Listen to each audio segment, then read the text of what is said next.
Aujourd'hui, on va parler du temps ou bien du mode impératif. Avant, on a vu le mode indicatif qui se compose du présent, passé composé, imparfait et le futur. Alors, avant-hier, on a vu le mode conditionnel. Mais aujourd'hui, on va voir le mode impératif. Alors, comment se conjugue le mode impératif? Impératif présent. Comment se conjugue le mode impératif? Et on va voir aujourd'hui l'impératif présent. Alors, l'impératif présent se conjugue avec trois personnes. La première personne, c'est tu. La deuxième, c'est nous. La troisième, c'est vous. Donc, l'impératif ne se compose que de trois personnes. Ces personnes, en général, on peut les retirer du présent. Hein? Elles peuvent être retirées en général, pas tous, en général, du présent. Par exemple, tu manges. Voilà le présent, tu manges. Nous parlons.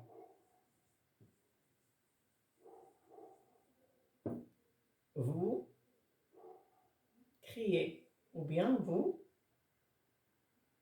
courez. Alors ici, nous avons le verbe manger, le verbe parler et ici, nous avons le verbe courir. Ils sont maintenant au présent.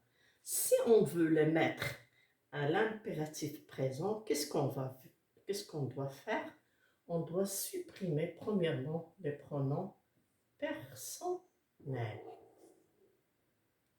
La première et la deuxième personne du pluriel restent la même. Mais pour le tu, il y a un ES, on doit supprimer le S. Tous les verbes, en général, tous les verbes du premier groupe ou certains verbes du troisième groupe, comme offrir, tu offres. Troisième groupe, on leur enlève, on leur enlève le S. Tu ouvres, ouvrir, on leur enlève le S. Tous les verbes qui se terminent avec ES, quel que soit du premier groupe au troisième groupe, on leur enlève S s'ils se terminent avec ES. Et nous avons aussi le seul qui ne se termine pas avec ES et qui perd le S, le verbe aller. Va. Tu vas avec EL, AS. Oui, on lui enlève aussi. Il fait partie des verbes du troisième groupe. Donc, nous avons tous les verbes du premier groupe et certains verbes du troisième groupe qui se terminent avec ES et le verbe aller, elles perdent leur S. Pour nous et vous, elles restent telles qu'elles sont. Maintenant, passons aux expressions de l'impératif. Ça, ce sont ses composants, comment ils se composent. En général, l'impératif, on peut le retirer du présent de l'indicatif. C'est l'impératif présent. Sauf certaines exceptions, bien sûr, comme savoir. On ne dit pas savent, on ne dit pas sait, savant, savait. Non, on dit sache, sachant, sachez. Alors, pour les composants, comment se compose l'impératif, je peux dire que à partir des verbes du présent, on peut écrire l'impératif présent en enlevant au temps du présent de l'indicatif le pronom personnel et le S si le verbe c'est le verbe à la deuxième et à la deuxième personne du singulier, quel que soit premier groupe ou troisième groupe. Et on ajoute aussi le verbe aller, même s'il ne se termine pas avec ES. Nous allons offrir, ouvrir. Ce sont des verbes du troisième groupe et le verbe aller aussi est un verbe du troisième groupe. Ces verbes perdent leur S à la deuxième personne du singulier. Pour nous et vous, elles restent telles qu'elles sont.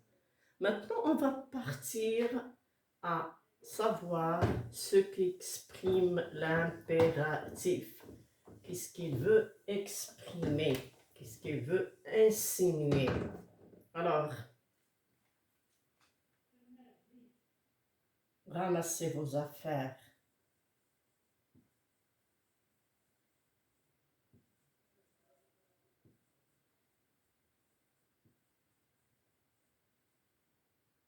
Sortez.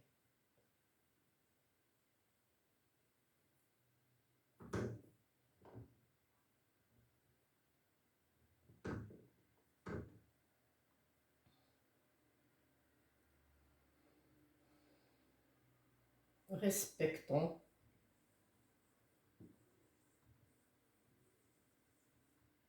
les âgés,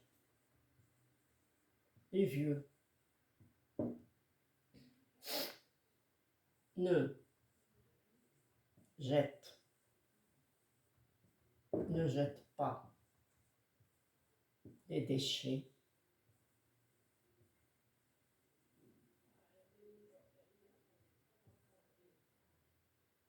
dans la classe. Ici, nous avons la deuxième personne du pluriel. Le verbe est à l'impératif à la deuxième personne du pluriel. Ramassez vos affaires, sortez. Ici, c'est quoi? Qu'est-ce qu'il exprime ici, l'impératif? Il exprime un ordre, l'ordre. Un maître ou bien une institutrice ou bien le directeur ou bien quelqu'un qui dit aux enfants, ramassez vos affaires, sortez. C'est un ordre. Point d'exclamation. Respectons les âgés. C'est quoi ça? Ce n'est pas un ordre, c'est un conseil. Il exprime le conseil. On doit respecter les gens vieux, les âgés. Ne jette pas les déchets dans la classe. On dit que c'est une interdiction. On interdit quelque chose à quelqu'un de ne pas faire. On demande à quelqu'un de ne pas faire une chose qui est mauvaise. Interdiction. Donc, l'impératif présent peut exprimer l'ordre, phrase 1. Le conseil, phrase 2. L'interdiction, phrase 3. L'impératif se compose du 3 pronoms personnels qu'on peut retirer en général du présent. Joue. Joue dans la cour, on enlève le S. Alors tu joues dans la cour, on enlève le tu et le S. Joue dans la cour.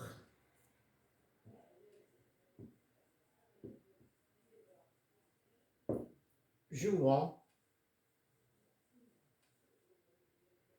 dans la cour. Jouer dans la cour. Donc, il se compose de 3 personnes. La deuxième personne du singulier.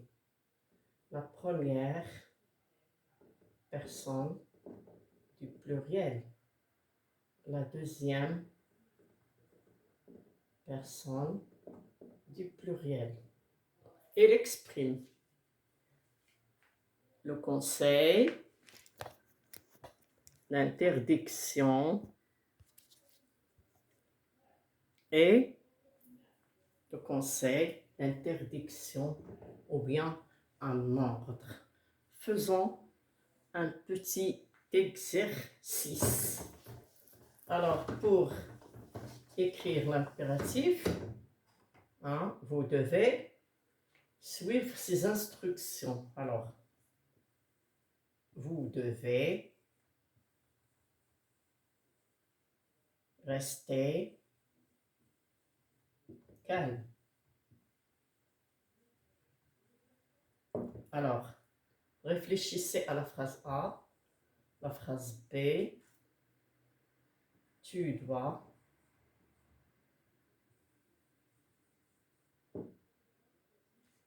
respecter. Tu dois respecter tes parents.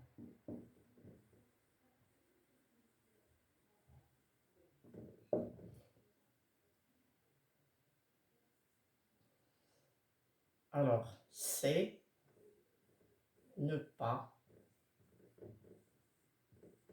crier.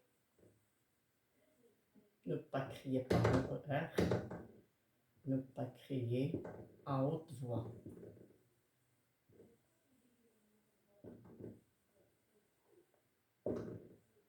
Donc, réfléchissez. Je vais vous attendre une minute. Vous devez répondre. Vous devez rester calme. Alors, quel est le verbe qui doit être conjugué? Devoir ou bien rester? Réfléchissez. Restez. Très bien. Tu dois respecter tes parents. Alors, respecter. Et ici, ne pas crier à haute voix. Donc, c'est le verbe crier. Répondons. Vous devez rester calme. Alors, restez, parce qu'il y a vous, c'est toujours vous. Restez calme. Tu dois respecter tes parents. Alors, tu respectes, la deuxième personne du singulier. Respecte, bien sûr, sans S, tes parents.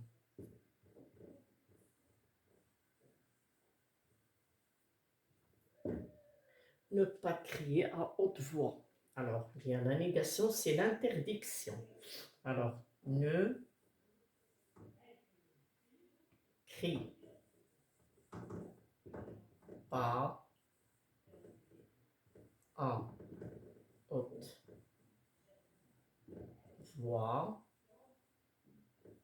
ou bien ne criez pas à haute voix.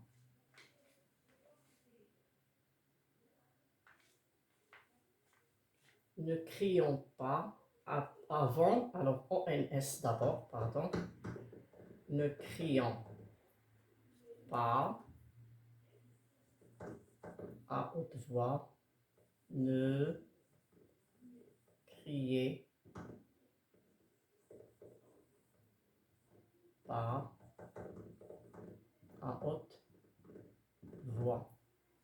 Donc, ici, on vous a présenté la personne, vous.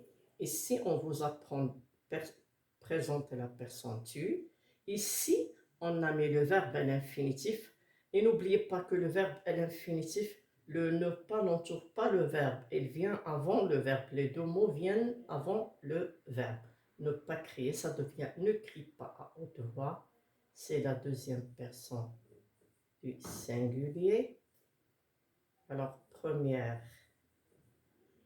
personne du pluriel, deuxième personne du pluriel. Alors, on ne vous a pas indiqué la personne, ne pas crier à haute voix, vous avez le choix.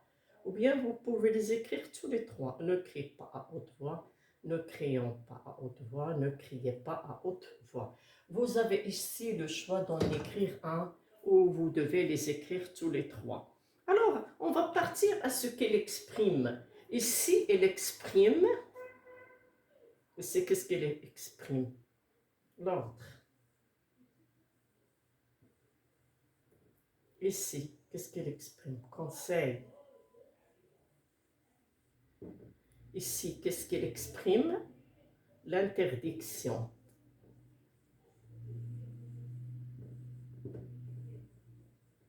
Là où vous trouvez le pas, c'est une interdiction. C'est clair? Alors, vous devez rester calme. Restez calme. C'est clair? Tu dois respecter tes parents, le conseil. Respecte tes parents. Ne pas crier à haute voix, c'est une interdiction. Donc, on a l'ordre, le conseil, l'interdiction, c'est 3. Ça suffit pour aujourd'hui. À bientôt.